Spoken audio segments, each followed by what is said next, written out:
Hallo und herzlich willkommen auf dem Stoffmieze YouTube-Kanal. Heute zeige ich euch, wie ihr diesen süßen Pucksack für Babys näht. Der Pucksack ist innen mit Fließstoff gefüttert, also ideal für kältere Tage. Weitere Nähanleitungen findet ihr unten in der Videobeschreibung. Alles, was ihr hierfür benötigt, ist wie immer eine Nähmaschine, ein Schnittmuster eurer Wahl. Ihr könnt es euch kostenlos im Netz runterladen, aber auch ich habe meins hier selber erstellt. Ihr benötigt hierfür eine Länge von ca. 45 bis 50 cm. Oben habe ich eine Breite von 15 cm und an der breitesten Stelle des Sackes genau 20 cm gewählt. Des Weiteren benötigt ihr eine Schneidematte, eine Stoffschere, Klemmen zum Fixieren, dann Stecknadeln, ein Magic Pen zum Aufzeichnen des Schnittmusters, natürlich auch 2 Stoffe eurer Wahl. Für den Außensack habe ich hier eine Baumwollwebware gewählt und für den Innensack einen schönen warmen Fließstoff. Genau. Des Weiteren benötigt ihr auch noch Bündchenware. Hier habe ich eine Länge von ca. 45 cm und eine Höhe von 20 cm gewählt. Zunächst einmal übertragen wir das Schnittmuster auf den Stoff des Außensackes. Hierfür legen wir beide Teile rechts auf rechts im Stoffbruch zusammen.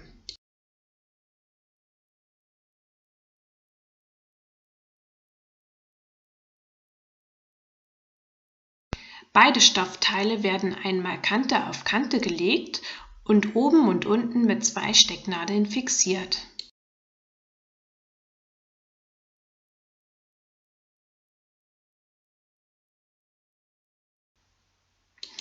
Das Schnittmuster wird nun genau an die Stoffkante gelegt und dann ebenfalls mit Stecknadeln fixiert und anschließend abgepaust.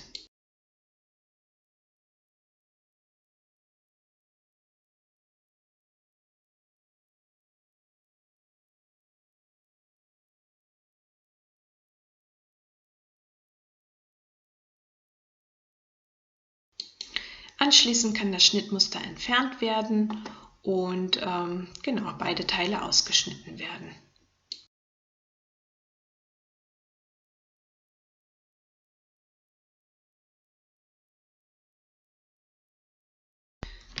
Ja, nun können noch die restlichen Stecknadeln entfernt werden und ja, ihr müsstet dann 2 gleiche Teile vorliegen haben.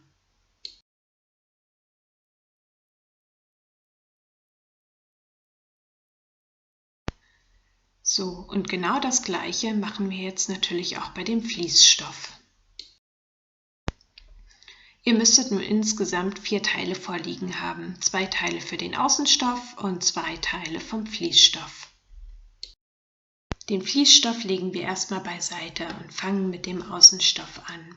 Diesen legen wir zunächst rechts auf rechts übereinander, also die schöne Seite guckt die schöne Seite an und fixieren diesen mit Stoffklemmen, damit beim Nähen nichts verrutscht.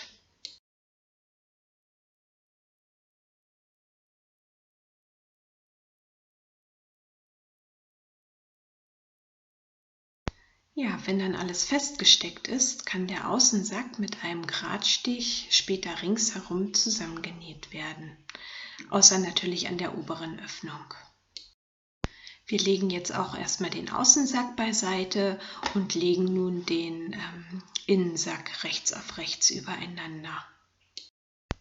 Dieser wird dann ebenfalls mit Klammern fixiert.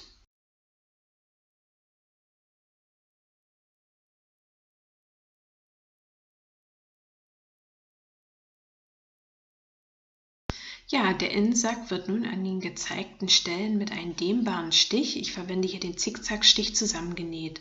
Außer hier unten, hier lasst ihr bitte eine Wendeöffnung von ca. 6 bis 8 cm.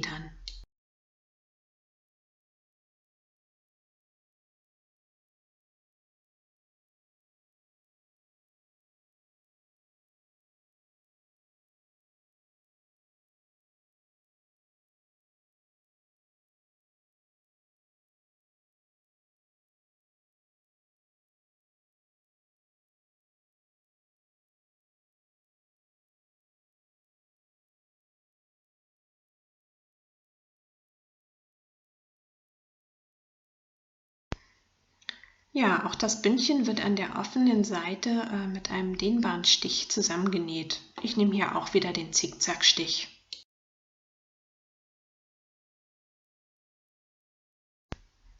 Ich zeige jetzt hier einfach nochmal, wo ich zusammengenäht habe. Hier das Bündchen an der äußeren offenen Kante. Genau. Und halt den Innensack hier außenrum. Außer unten, da habe ich eine Wendeöffnung von ca. 6 bis 8 cm gelassen. Ja, den Außensack habe ich ohne Wendeöffnung mit einem Gradstich zusammengenäht.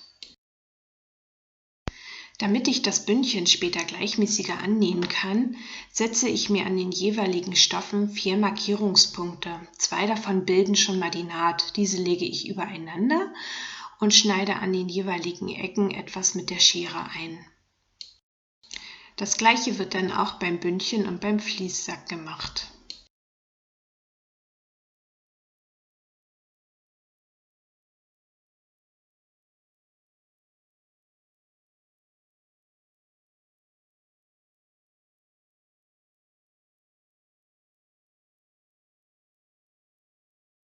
Jetzt muss nur noch das Bündchen angenäht werden. Hierzu schieben wir das Bündchen rechts auf rechts über den Außensack und befestigen es an den jeweiligen Markierungspunkten mit den Klammern. Die Naht meines Bündchens trifft hier auf eine der Seitennähte des Außensackes.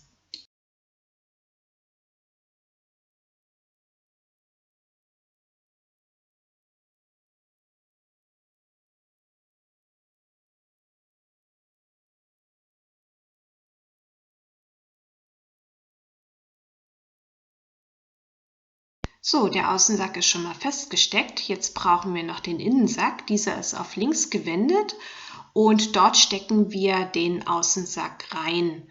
Sozusagen, dass die schöne Seite anguckt. Genau, und an den Markierungspunkten befestigen wir das Ganze dann wieder mit den Stoffklemmen.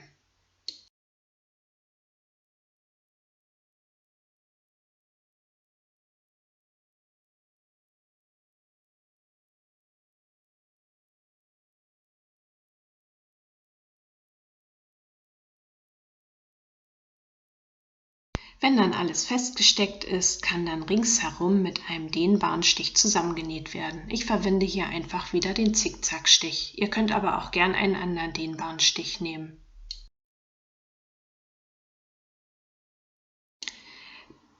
Ja, beim Nähen ist dann zu beachten, dass das Bündchen leicht gedehnt angenäht wird. Und hier bitte aber nur das Bündchen dehnen, nicht die anderen beiden Stoffe.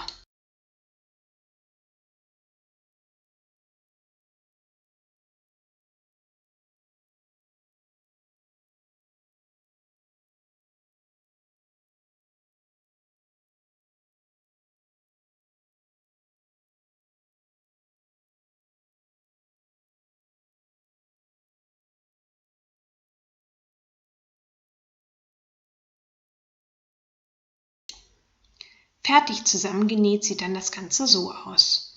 Ja, jetzt haben wir hier unten noch die Wendeöffnung, durch die wir den Sack jetzt gleich wenden werden.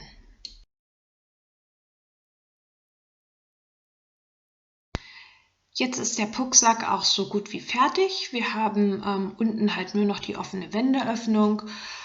Ich gehe hier einfach mit der Nähmaschine knappkantig drüber. Ihr könnt aber auch einen Matratzenstich nehmen, dann sieht man nichts. Aber da der eh innen ist, ja, ist es eigentlich egal. Ihr solltet dann nur einen Nähgarn in einer ähnlichen Farbe wählen, wenn ihr so mit der Nähmaschine rübergeht.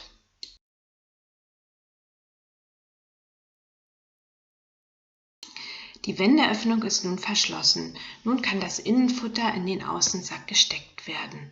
Ja, und somit ist der Pucksack auch schon fertig. Das ging noch ganz schnell, oder? Ja, ich hoffe, mein Video hat euch gefallen. Falls ja, dann lasst mir doch einen Daumen nach oben da oder abonniert kostenlos meinen Kanal. Falls es Fragen oder Anregungen gibt, dann schreibt das mir gerne in die Kommentare. Ja, bis zum nächsten Video. Eure Stoff Mieze.